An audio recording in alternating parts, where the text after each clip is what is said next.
dedicar también, Señor, este momento de tu buena palabra. En el nombre de Cristo Jesús, te damos gracias, Señor, por la vida que nos das.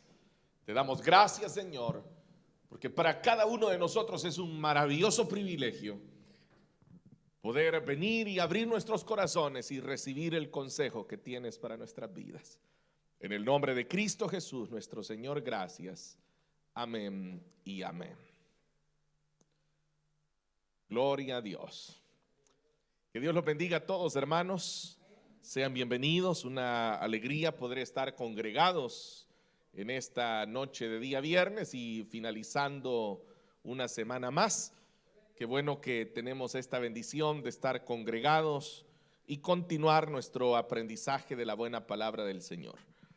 Antes de dar lectura a la palabra de nuestro Dios, quiero dar una cordial bienvenida a nuestras hermanas Silvia Chigua y a nuestra hermana Dolores Chigua, que están con nosotros esta noche. Sean bienvenidas, hermanas. Para nosotros es un privilegio tenerles aquí en medio nuestro, que esperamos en el nombre del Señor que puedan sentirse bendecidas, muy bien recibidas en este lugar. Vamos, hermanos, a abrir nuestras Biblias para meditar en ella. Hoy nos corresponde un tema muy importante también. Hoy estamos ya iniciando una nueva área de estudio y esta noche lo haremos en la segunda carta a los Corintios, capítulo número 5.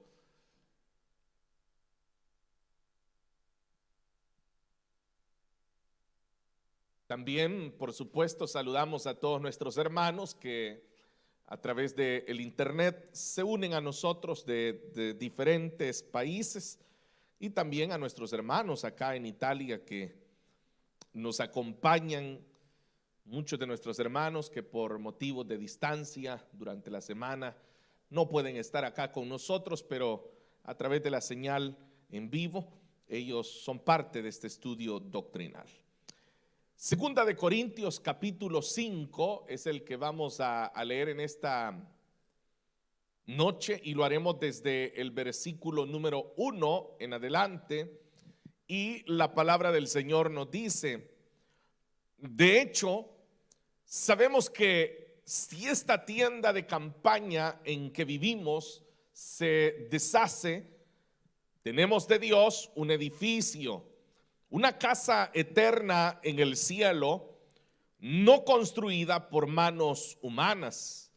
Mientras tanto, suspiramos anhelando ser revestidos de nuestra morada celestial, porque cuando seamos revestidos, no se nos hallará desnudos. Realmente vivimos en esta tienda de campaña suspirando y agobiados, pues no deseamos ser desvestidos, sino revestidos, para que lo mortal sea absorbido por la vida.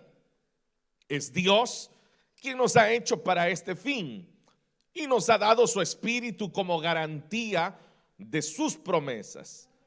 Por eso mantenemos siempre la confianza, aunque sabemos que mientras vivamos en este cuerpo estaremos alejados del Señor.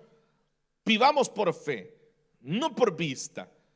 Así que nos mantenemos confiados y preferiríamos ausentarnos de este cuerpo y vivir junto al Señor. Por eso nos empeñamos en agradarle, ya sea que vivamos en nuestro cuerpo o que lo hayamos dejado, porque es necesario que todos comparezcamos ante el tribunal de Cristo, para que cada uno reciba lo que le corresponda, según lo bueno o malo que haya hecho mientras vivió en el cuerpo. Amén. Hasta ahí, hermanos, la lectura esta noche. Pueden, por favor, tomar todos sus asientos.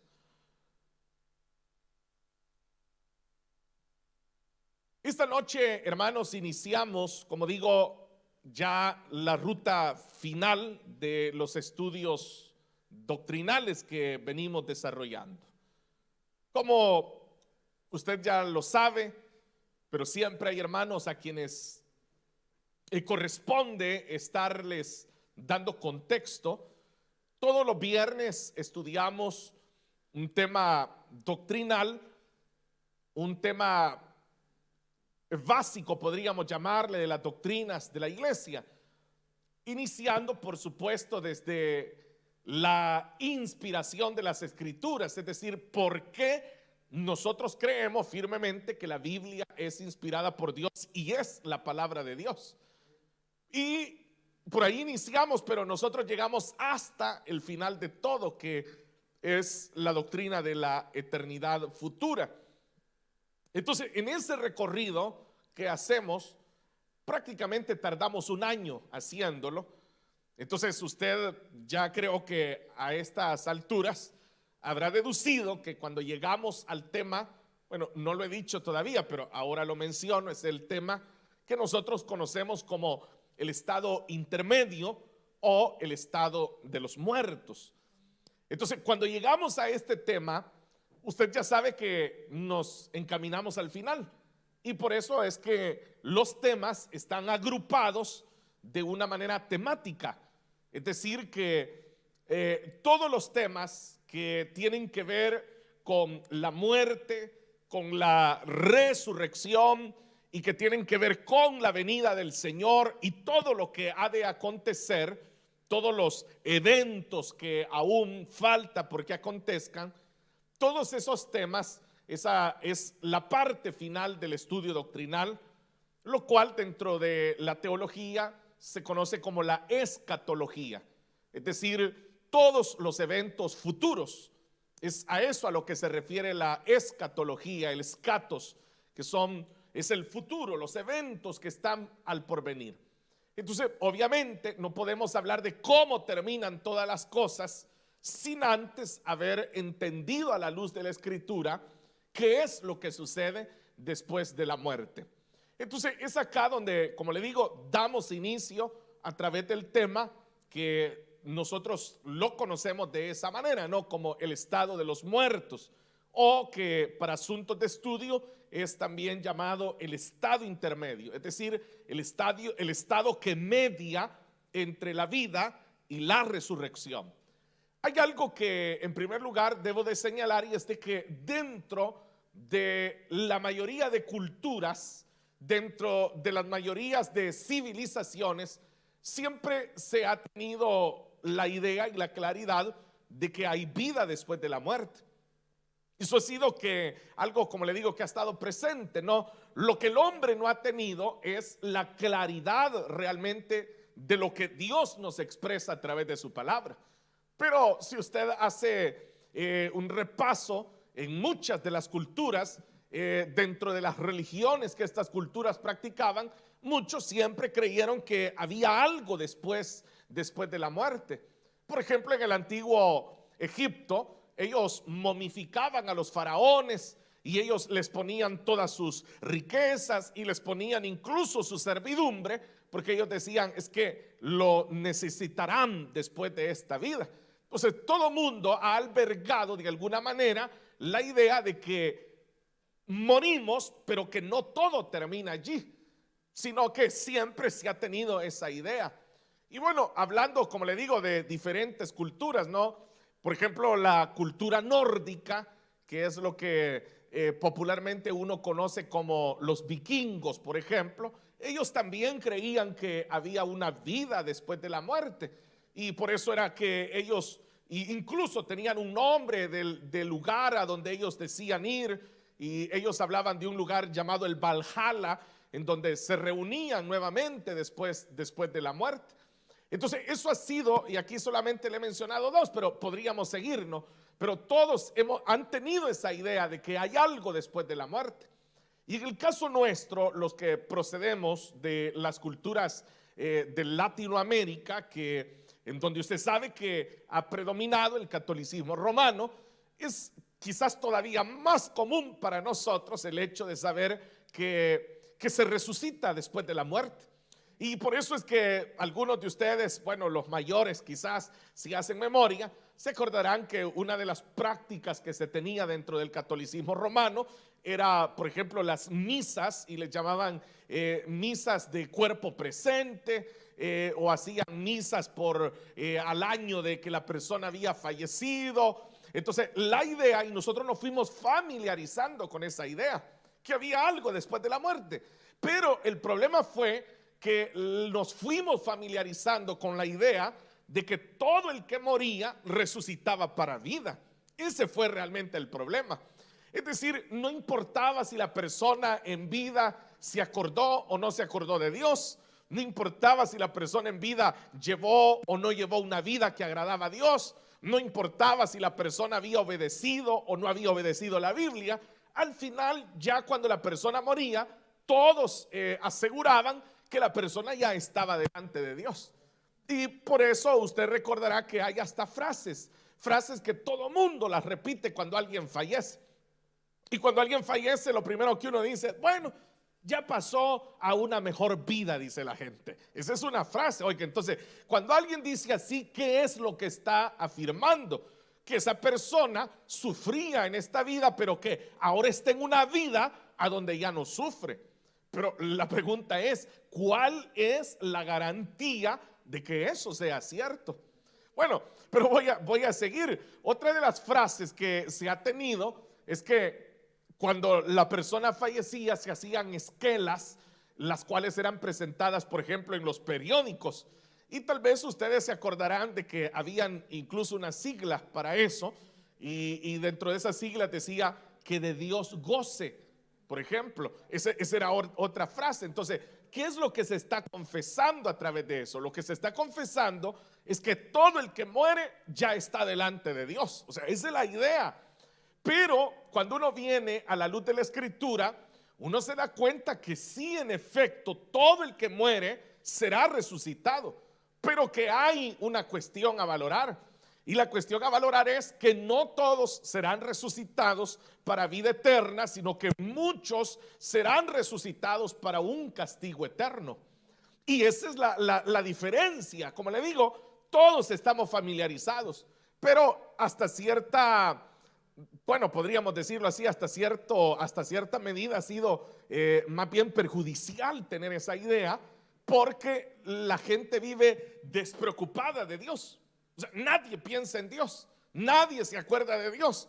La gente vive para sus placeres, la gente vive para sus quehaceres, la gente vive para sus proyectos, la gente vive para satisfacerse, pero resulta que una vez muerto, todos van delante de Dios. Entonces, esa idea es una idea nociva, es una idea peligrosa, porque como le digo, todo mundo da por sentado que basta morirse entonces para poder estar con Dios. Pero como le decía hace un momento, en el caso nuestro, que somos estudiantes de la Biblia, ¿cuántos estudiantes de la Biblia hay aquí? Los que estudiamos la Biblia, nosotros nos damos cuenta que las cosas son bien diferentes.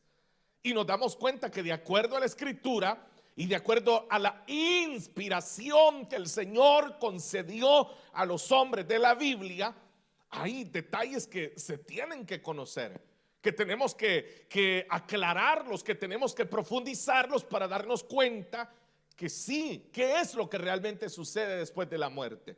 Entonces, para esto, quiero también decirle que durante muchos siglos han existido posturas también, y algunas posturas equivocadas, por cierto, también.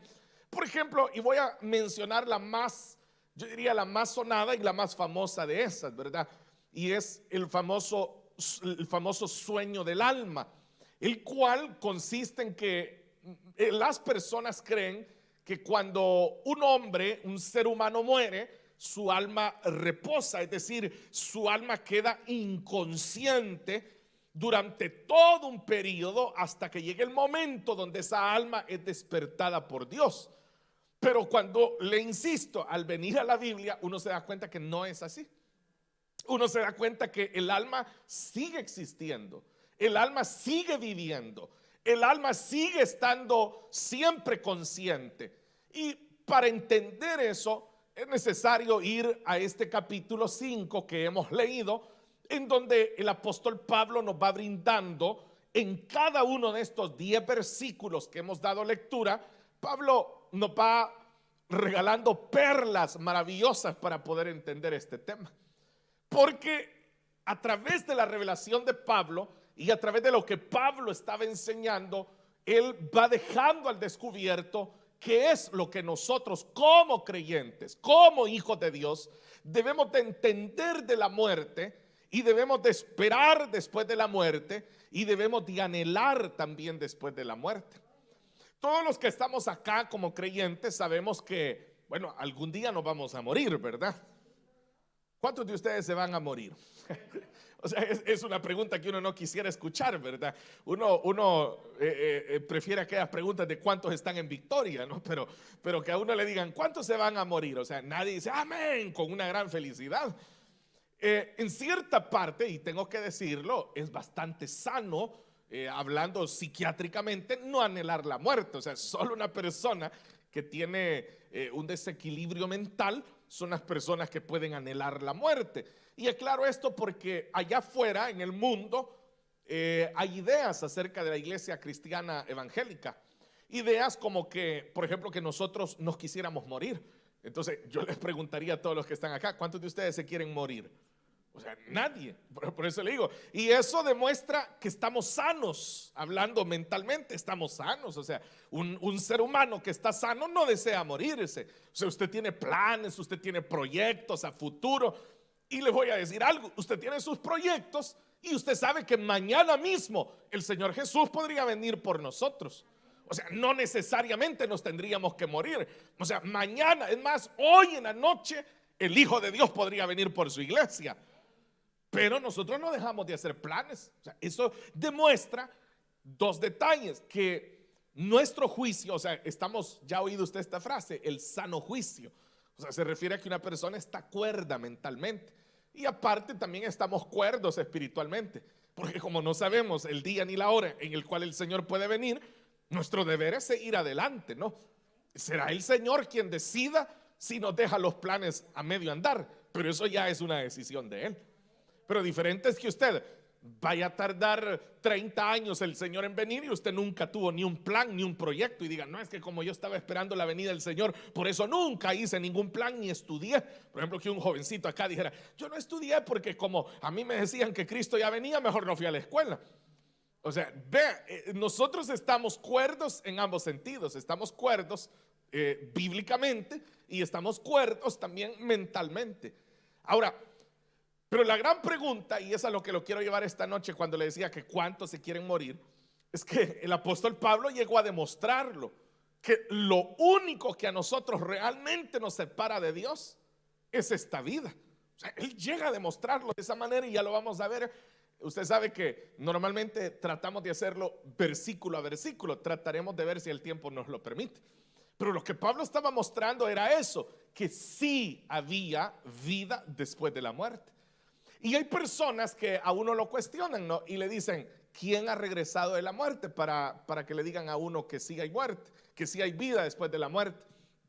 Otras personas cuestionan y dicen, no, dicen, yo pienso que una vez uno se ha muerto, pues hasta ahí llegamos. Y hay personas que tienen la idea de, sí, yo creo que hay vida después de la muerte. Lo que pasa es que no sabemos cómo es esa vida. Entonces, yendo a la escritura, y por eso le insisto, yendo a la escritura, usted y yo que sabemos que la Biblia es la palabra de Dios, o sea, nosotros no tenemos ningún problema en entender todas las posturas que le acabo de mencionar. Porque para comenzar, el que dice que no hay nada después de la vida, bueno, nosotros sabemos que una amarga sorpresa es la que se va a llevar el día que muera. Y en el caso de los que dicen, no, pero no sabemos cómo es, no, la escritura a nosotros nos permite entender cuál es esa vida después de la muerte. O sea, la Biblia nos permite saber cómo funcionan las cosas. Por eso le digo, el hecho que nosotros no lo podamos ver, que no podamos ir y podamos regresar, no significa que no sea real. Entonces eso es lo que la Biblia hace. La Biblia nos da claridad a través de los hombres de Dios. Por eso es que Pablo, quien escribe estas palabras, es una voz autorizada para hablar del tema. recuerde que el mismo Pablo, y lo va a decir en esta carta, solo con el capítulo número 12, lo va a decir más adelante, Pablo va a decir que él mismo estuvo en el tercer cielo, que él mismo había sido revelado por el Señor lo que esperaba. Entonces, cuando Pablo habla de estos temas, los habla con una gran solvencia, porque él puede testificar de lo que a los hijos de Dios les espera. Entonces, lo primero que nosotros debemos de entender es que todos los que estamos, todos los seres humanos nos vamos a morir. No hay un ser humano que no tenga que morir. O sea, independientemente de la edad, mueren niños, mueren jóvenes, mueren adultos, mueren ancianos. O sea, la muerte es imparable. Y ya lo veremos acá en este pasaje, que lo único que puede revertir esa muerte es la vida que Cristo Jesús otorga a los suyos. Entonces, nosotros debemos de partir de allí, que todos vamos a morir. Entonces, la gran pregunta que tenemos que hacernos es: ¿qué es lo que nos espera después de esta vida? ¿Qué es lo que nos espera? Ahora, para entender esa parte, ¿qué es lo que nos espera? Vea, es bien curioso, porque para entender lo que hay después de la muerte, tenemos que ir a la respuesta lógica. Y la respuesta lógica es el inicio de todo. O sea, es como que para entender el final tenemos que entender el principio. No sé si se perdió, pero se lo voy a volver a decir. O sea, para entender el final hay que entender el principio. Eso es como que usted tome un libro y se vaya a leerle el final y diga: sí, pero no entendí. Claro, porque tiene que leer cómo inició el libro para entenderlo. Entonces, para hablar de la muerte tenemos que empezar en la creación. ¿Cómo fue creado el ser humano? Eso es lo primero que nosotros tenemos que examinar. ¿Cómo fue creado el ser humano? El ser humano fue creado con un alma. El ser humano fue creado con un cuerpo. Entonces, esto a mí me lleva a hacerme una pregunta, y la pregunta se la traslado a usted también, porque estamos estudiando juntos. Y la pregunta es: ¿el ser humano, cuando fue creado por Dios, fue creado mortal o fue creado inmortal? ¿Cómo fue creado según ustedes, hermanos? Inmortal. Entonces, aquí viene el punto. Sí, es cierto, el hombre fue creado inmortal, en el sentido que no tenía por qué morir, pero fue creado mortal. Y fue creado mortal porque si desobedecía, entonces sí moría. Entonces, vea, aquí hay un detalle que ya hemos entendido. Porque si hubiese sido creado solo inmortal, entonces ¿de qué manera Dios le podía dar muerte? Entonces, por eso es que el ser humano sí fue creado inmortal, en el sentido que no había razón por la que tuviese que morir, a no ser la desobediencia, el pecado. Entonces, cuando el ser humano pecó, entonces allí fue que el ser humano comenzó a morir. Entonces, ¿qué es la muerte? ¿Qué sería la muerte? La muerte es la expresión física de lo que estaba pasando internamente en el ser humano. Eso es la muerte. Como el hombre estaba muriendo por dentro, el hombre comenzó a morir por fuera. Ese fue el orden que Dios dio. Entonces, claro, el ser humano, por eso le digo, comenzó a morir. Fue ahí cuando comenzó a enfermar, fue ahí cuando comenzó a envejecer, y por ende fue cuando ya murió. Entonces el hombre comenzó a deteriorarse. Allí comienza la muerte. Entonces, cuando el ser humano muere, es allí donde se desprende del ser humano el alma y el cuerpo del hombre, que ha sido destruido por el pecado, va al sepulcro. Pero el alma, y es lo que aquí va a explicar el apóstol Pablo, el alma tendría que ser tratada directamente por aquel que la había creado. Vea lo que dice el versículo número 1. Ahora sí, veamos el pasaje. De hecho, sabemos que si esta tienda de campaña en que vivimos se deshace. Si usted está leyendo la traducción de la Reina Valera, verá que dice tabernáculo, que es lo mismo, o sea, no hay ninguna diferencia. Un tabernáculo, una tienda, es lo mismo. A veces a nosotros es que la palabra tabernáculo nos suena a algo religioso, a templo, por ejemplo, pero tabernáculo o tienda es lo mismo. El tabernáculo era una tienda que estaba hecha por pieles, por cuerdas, por estacas. Entonces eso es una tienda también. Entonces lo que Pablo está haciendo acá es una figura muy interesante, y la figura es que le está comparando el cuerpo nuestro con una tienda. Por eso es que él está diciendo así. Él dice: si esta tienda de campaña, refiriéndose a nuestro cuerpo, en que vivimos, se deshace. Porque eso es lo que le está pasando al cuerpo.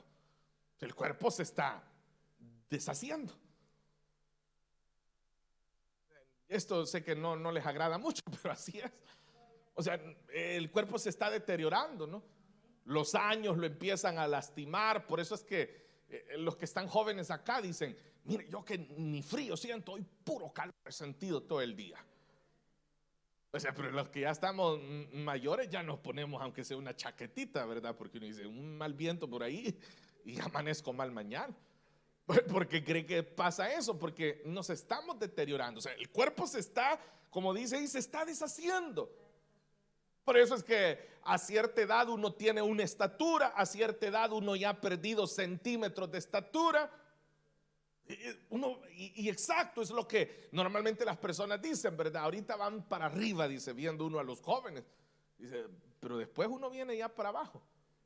Entonces, vea, se va deshaciendo. Y la figura que Pablo está usando es muy válida. Ahora, yo le pregunto lo siguiente: ¿para qué es una tienda de campaña? ¿Para qué es una tienda? O sea, es una forma de vivir, pero es temporal. Es temporal. Yo no sé cuántos de ustedes ya han tenido la oportunidad de estar en una tienda de campaña. O sea, es un tanto emocionante, ¿verdad? Yo recuerdo cuando estaba joven que en las iglesias hacían los retiros y uno hacían tiendas de campaña. Pero eso, vea, es algo temporal.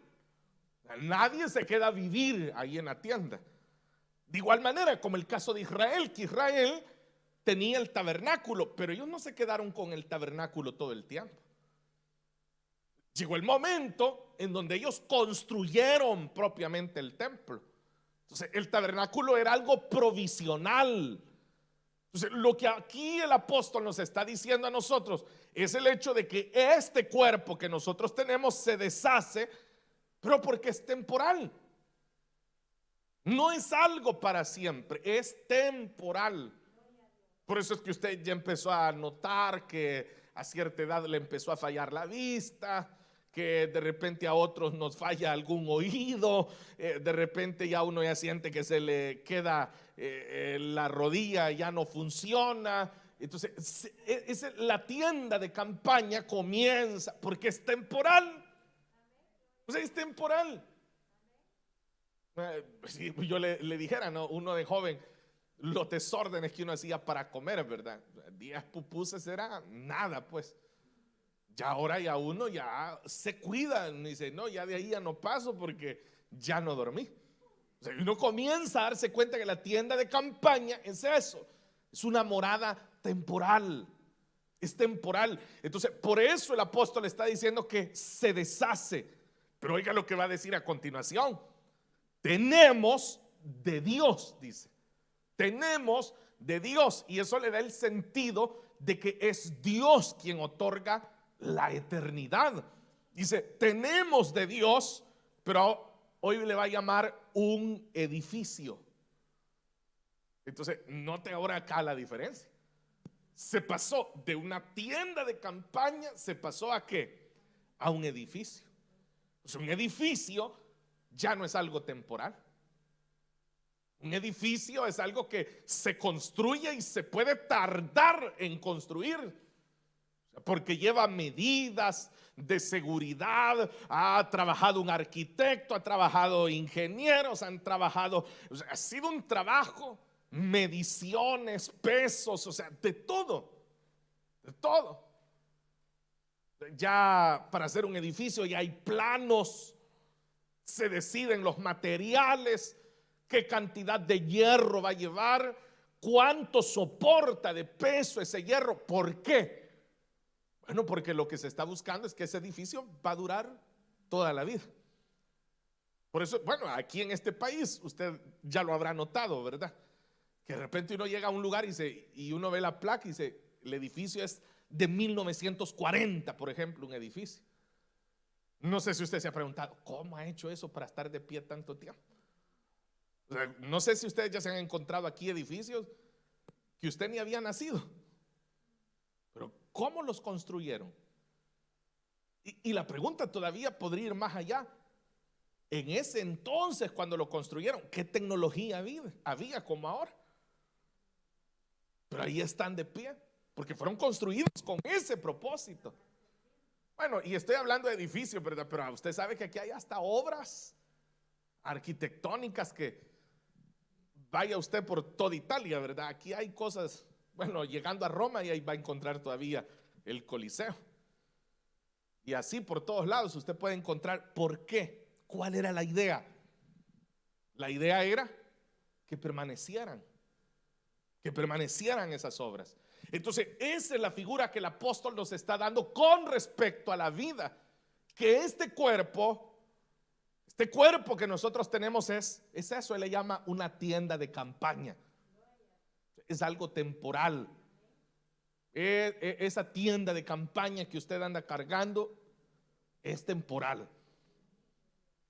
Pero Dios dice, le ha preparado un edificio.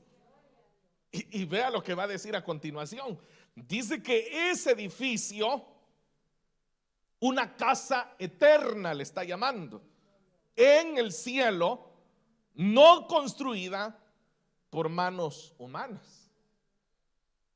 Y no está hablando de la patria celestial, porque aquí uno se podría confundir. No está hablando de la patria celestial. Está hablando de eso, de el cuerpo inmortal que el Señor nos dará. Porque ese será para siempre. Ese cuerpo usted no se va a desgastar. Ese cuerpo no va a envejecer. Ese cuerpo será para siempre. Y lo ha fabricado el Señor, dice. Es una casa eterna. Ya no le llama tienda, sino que le llama casa eterna. En el versículo 2 ahora va a decir: mientras tanto suspiramos anhelando ser revestidos de nuestra morada celestial. Aquí es donde ya el apóstol está hablando. Oiga, dice, la palabra es revestidos. Revestidos. ¿A qué se reviste? Entendamos esa frase. ¿Qué es lo que se reviste? ¿Qué es revestir? O sea, revestir es volver a vestir algo. Entonces, ahora entiende usted el orden. Nuestra alma está vestida con esta tienda de campaña, pero va a quedar desnuda. ¿Cuándo va a quedar desnuda nuestra alma? Cuando muramos, exacto, cuando esta tienda de campaña se termine de deshacer. Entonces el alma queda desnuda. Y esa es la parte que usted tiene que entender, porque la gran pregunta de uno es: ¿y qué pasa después de la muerte? No, si es bien sencillo. La tienda se deshizo y hay que enterrarla. El alma, como ha quedado desnuda, se presenta ante su creador. Y aquí es donde aclaro, por eso es que cuando uno de nuestros hermanos fallece, uno lo dice con propiedad: ya está en la presencia del Señor nuestro hermano, dice. Porque no tiene que estar esperando nada. Esa es una idea que hay que tener muy clara. Hace siglos atrás, por ejemplo, el catolicismo romano enseñaba que las almas iban al purgatorio. Entonces, y lo que hacían era que la gente lanzaba monedas de oro y de plata y tenían que sonar, porque la idea era dejar libre aquella alma porque estaba ahí sufriendo en el purgatorio. Entonces el purgatorio era como una antesala al cielo o al infierno. Entonces era un intermedio y ahí estaba el alma. Y por eso tenían hasta ciertos rezos y que el Señor le saque del purgatorio y lo lleve a descansar. Son las ideas, pero note aquí lo que está diciendo el apóstol. La tienda se deshace y el alma se presenta delante del Señor.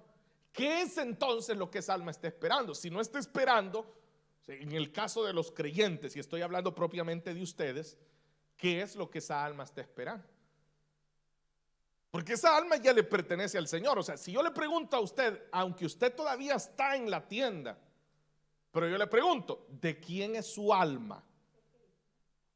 La hermana lo tiene muy seguro, los demás no los sentí muy seguros, así que le voy a dar la oportunidad de que puedan vindicarse. ¿A quién le pertenece su alma? A Cristo. Entonces, si usted muere hoy, ¿qué pasa con su alma? Se tiene que presentar a quien le pertenece. Y si le pertenece a Cristo, se presenta ante Cristo.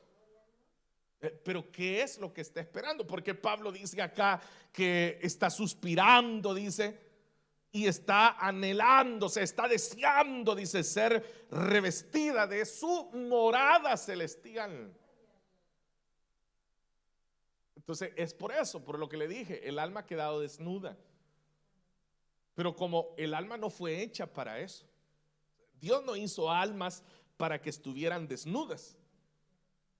Cuando Dios creó el alma, y preste atención a esto, cuando Dios creó el alma de Adán, Dios la creó para que estuviera dentro de Adán. O sea, si el alma se separó porque la tienda de Adán se deshizo a causa de la desobediencia, del pecado. O sea, eso no era lo natural era que el alma estuviera dentro de lo que había sido creado. Entonces ahora por eso es que dice Pablo que esa alma está suspirando, está anhelando ser revestida. O sea, de que se le dé una nueva vestidura, porque la que tenía se deshizo. Entonces está esperando una nueva. Por eso es lo que el alma está esperando. Aquí es donde usted puede entender lo que hoy estudiamos, el estado intermedio. ¿Qué es lo que esa alma está esperando? O sea, no está esperando ser juzgada. Hay que entender esta otra parte. No está esperando ningún juicio, porque el alma de los creyentes ya le pertenece a Cristo. O sea, ya fue perdonado. Usted no será enjuiciado porque usted ya fue perdonado. No sé si se alegran por eso, hermanos. Es que veo que no contienen el gozo ustedes.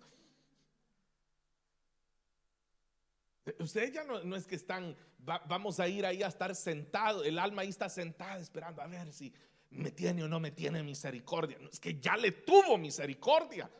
Si usted ya confesó con su boca, ya creyó con su corazón que Jesús es el Señor, usted está esperando nada más ya. Y eso es lo que dice, que ahí está el alma esperando ser revestida. Entonces, ¿a qué le llama el apóstol ser revestido? Es recibir el cuerpo que ha sido diseñado por Dios para la eternidad. De eso está hablando, de que se está esperando ese cuerpo, insisto, diseñado por Dios para la eternidad. Es el cuerpo que Dios nos dará para disfrutar por toda la eternidad al estar en su presencia.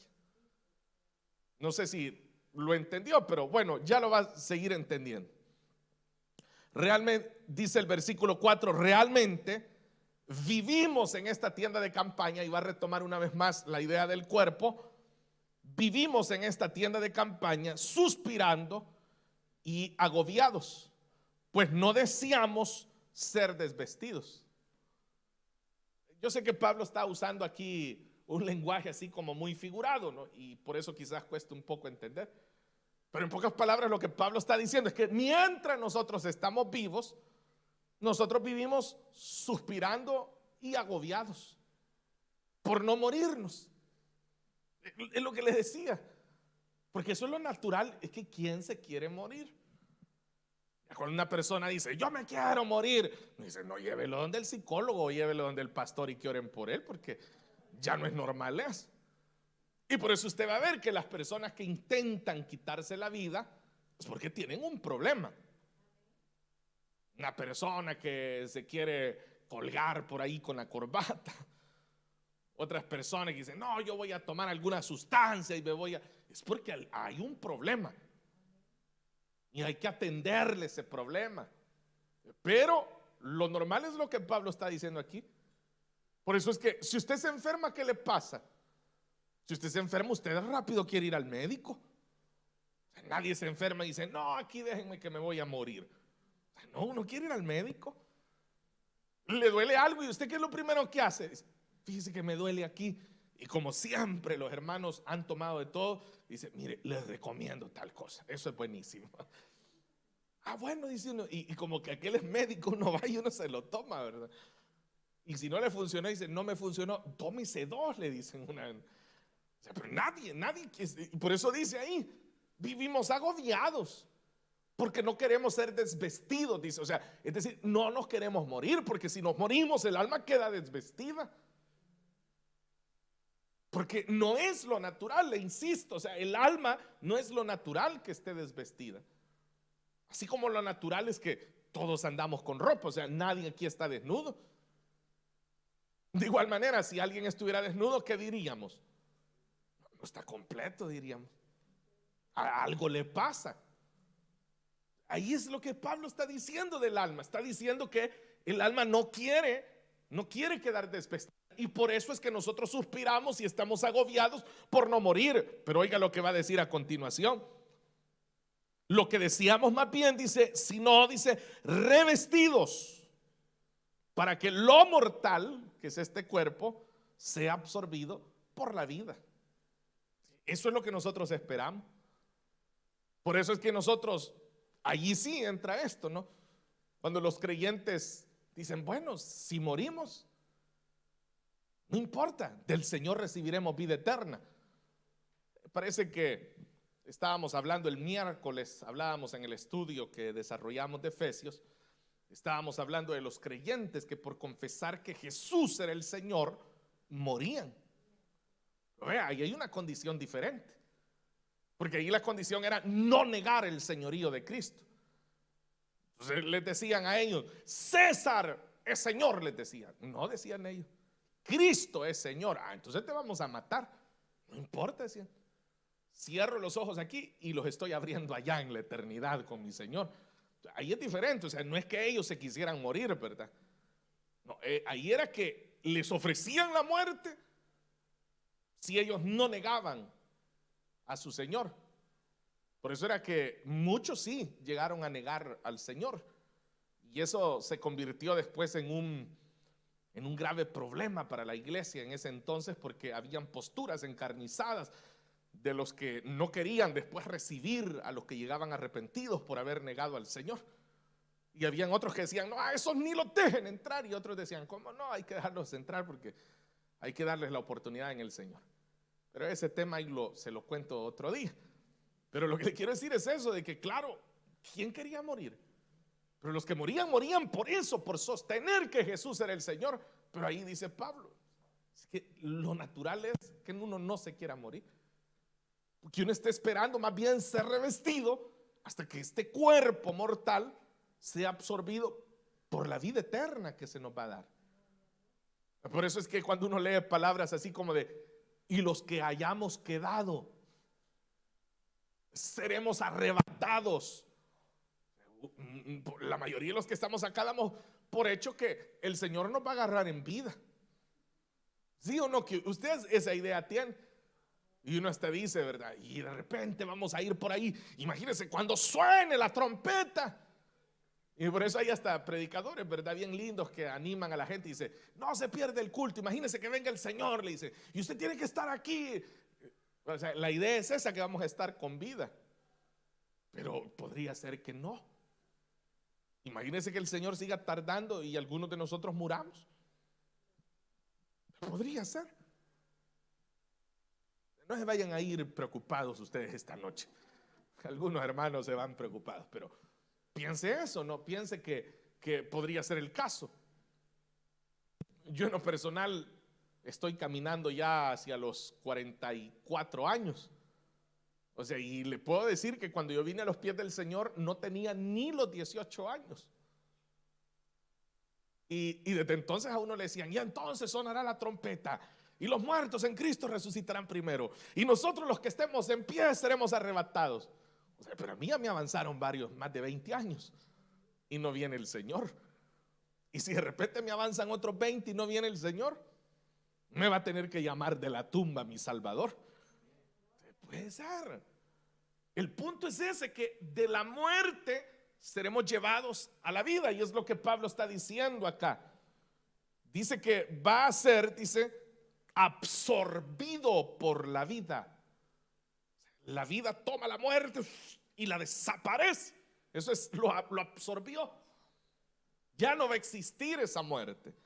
Bueno, continuemos, hermanos, porque el tiempo también avanza, pero no se preocupe, si no terminamos, pues seguimos. Bueno, sería el próximo año cuando nos vuelva a tocar el tema. Luego dice en el versículo 5, es Dios quien nos ha hecho para este fin, que es lo que le acabo de mencionar. ¿Cómo nos creó el Señor? Por eso le insistí, para entender el final hay que entender el principio. Y ahí lo está diciendo, es Dios quien nos ha hecho para este fin y nos ha dado su Espíritu como garantía de sus promesas.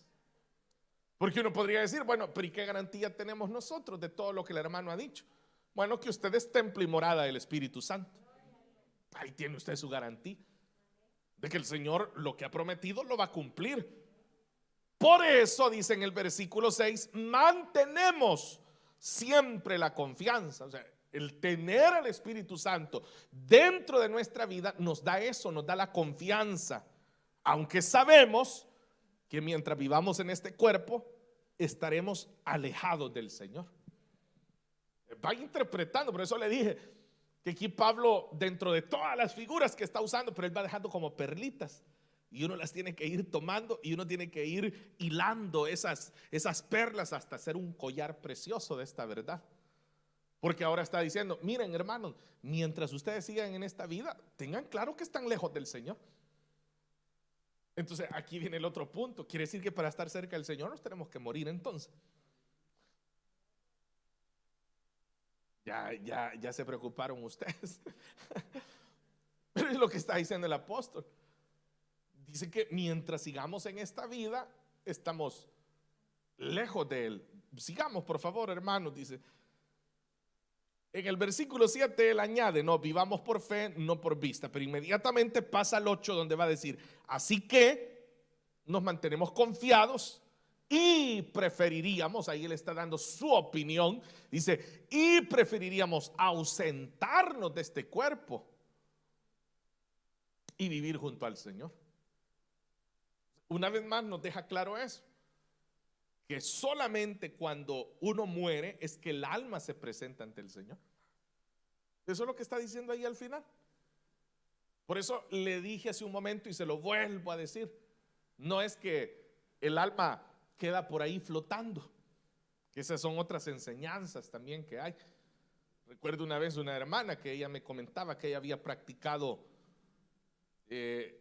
son algunas líneas orientales que existen, y la hermana me comentaba que ella practicó una que de forma puntual se llama la metafísica.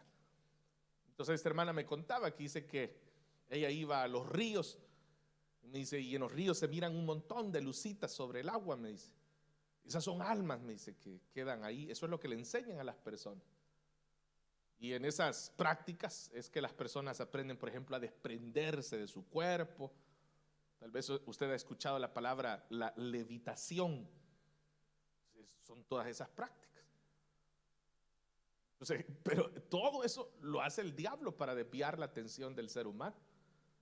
Podríamos hablar, hay otra acerca de la reencarnación, por ejemplo.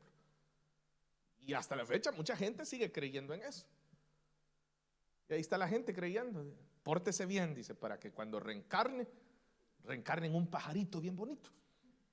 que vuele y que toda la gente se sienta agradado con su trino. Y el que se fue malo en la vida reencarna en un ratón. Todo el mundo lo quiere matar al ratón. Y hay hasta una palabra, dicen el karma. No, la Biblia ahí lo está diciendo claramente. Y si usted todavía quiere leer Hebreos dice, está establecido que el hombre muera una sola vez y después de eso el juicio, dice. No hay tales. El hombre muere y el alma delante del Creador. Si creyó en Jesús, a esperar ser resucitado el cuerpo glorioso en Cristo Jesús. Si rechazó al Hijo de Dios, a esperar el cuerpo también para ser atormentado por toda la eternidad. Así de simple. Bueno, vamos a ir concluyendo, hermanos. Luego dice, versículo 9, y con esto finalizamos. Por eso, porque nos vamos a presentar ante el Señor, dice, por eso nos empeñamos en agradarle, ya sea que vivamos en nuestro cuerpo o que lo hayamos dejado, porque es necesario. Aquí Pablo va a hablar de el bimá de Cristo y dice que todos comparezcamos ante el tribunal de Cristo.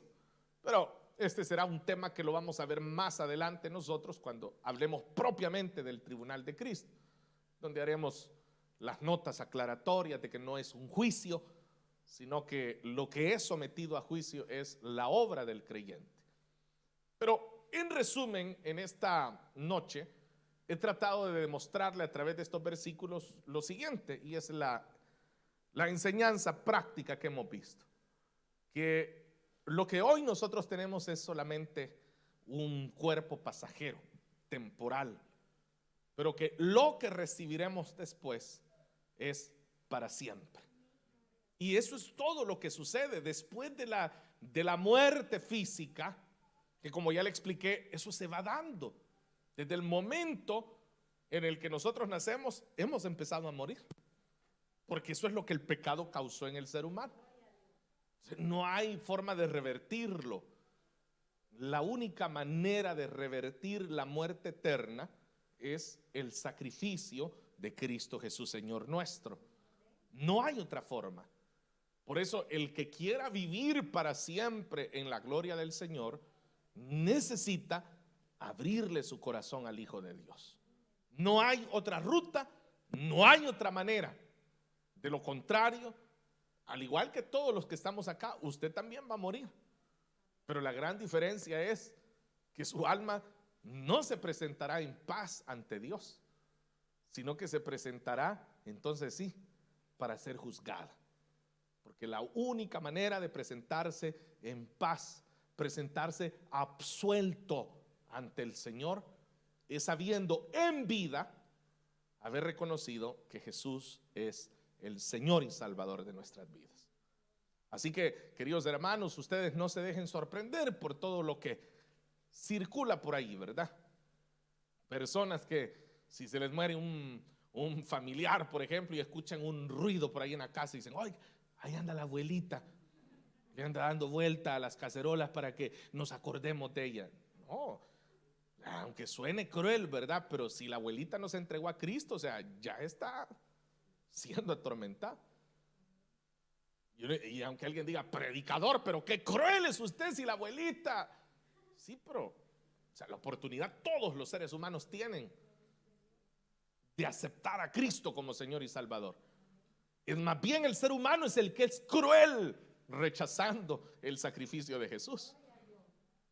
Eso es lo que el hombre y la mujer tienen que pensar, que la crueldad no es de Dios, la crueldad es del ser humano, que sabiendo que Jesús murió y entregó su vida en la cruz del Calvario, lo rechazan. Eso es cruel. Por eso es que es hoy en vida que el Señor llama al hombre al arrepentimiento. Amén, hermanos. Así que el día que el Señor nos llame a su presencia, usted parta con tranquilidad, hermano. O sea, váyase tranquilo. Váyanse tranquilo. Por eso es que los cristianos se van con una sonrisa, porque saben lo que les espera. Sabemos lo que nos espera. Como dijo mi hermana hace un momento y ahora lo digo yo, cierto, le veremos cara a cara tal cual es. Ahí es el día que nosotros lleguemos a su presencia y lo veremos como Él es. Amén, hermanos. Llegaremos esta noche hasta acá. Hagamos una oración. Padre, te doy gracias por la oportunidad que nos has concedido de meditar en tu buena palabra. Gracias, Señor, por hablarnos. Gracias por todo lo que tú haces. Estamos, Señor, muy agradecidos porque siempre que nos congregas tienes mucho que decirnos. Gracias por este pueblo fiel, este pueblo, Señor, responsable, que siempre estudia tu palabra, crece en tu palabra, se fortalece, Señor, en tu palabra. Gracias. Bendícelos, ayúdalos, y que estas verdades nos ayuden, Señor, a seguir predicando con poder y autoridad tu evangelio. Gracias porque nuestras almas están delante de ti. Gracias porque tuyas son nuestras vidas. Gracias, Señor, por aquellos que ya se nos adelantaron, por aquellos que ya están en tu presencia, ya están viendo tu rostro, Señor, y nos han servido de testimonio para llegar al final de nuestras carreras con la misma fe que ellos lo hicieron. En el nombre de Jesús. Amén, Señor, y amén. Amén, hermanos. Amén. Esta noche tenemos que finalizar. Como bien sabe usted, nuestros cultos de miércoles y viernes son un poco así, un poco compactos. Cantamos poquito, dedicamos una hora al estudio y nos despedimos un poco rápido, pero esto debido a que